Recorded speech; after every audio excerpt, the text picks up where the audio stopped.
Man blocks woman at ATM. Doesn't know dog is a cop.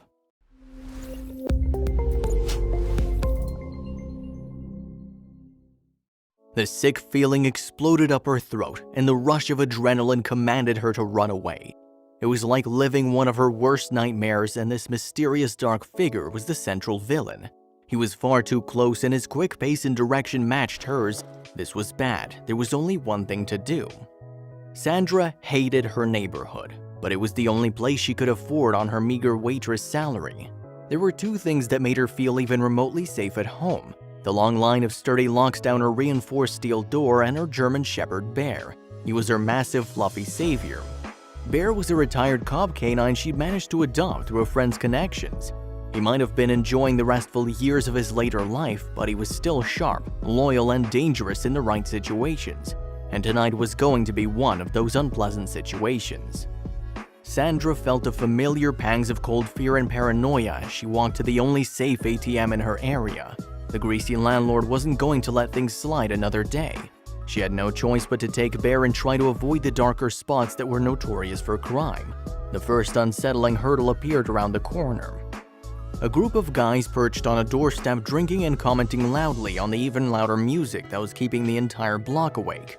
They were big, marked, and unabashedly armed. Sandra felt the all-too-familiar pit of ice form in her stomach and a strong urge to flee. One of them saw her, and that's when the catcall started. Disgusting comments that would make any mother want to punch the disrespect right out of their son's mouth.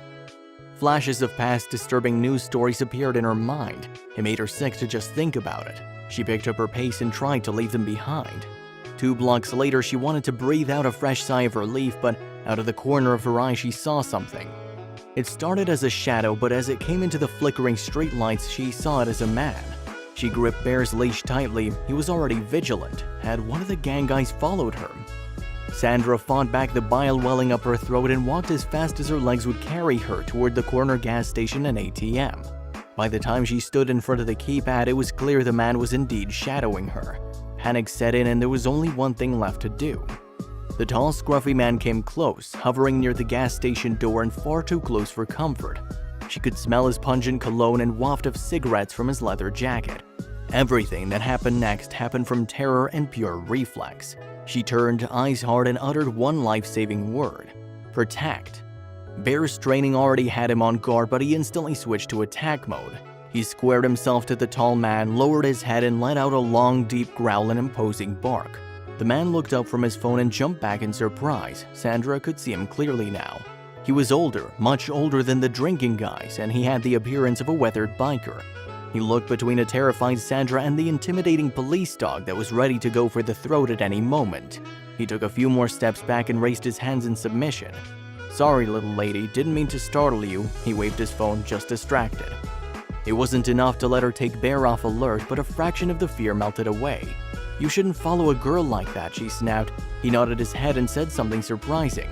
He agreed and apologized. He was only there for the same ATM. It was too easy sometimes to forget that not everyone walked around feeling safe. As Sandra quickly punched in her pin and took out the rent, he commented he'd never be able to sleep if his daughters lived in a place like this. He then pulled out a business card. It turned out the guy was a bike repairman. She politely declined his offer to walk her home, but something inside her told her to keep the card and his other offer to call if she needed help. You never know. As she made the nerve-wracking walk back to her crummy apartment, she looked down at Bear. He was back on calm alert, a brown and black scruffy companion that would do anything to keep her safe. She gave him a scratch behind the ears and one of his favorite treats from her pocket, and he gave her a loving lick in return. She was lucky beyond words to have him.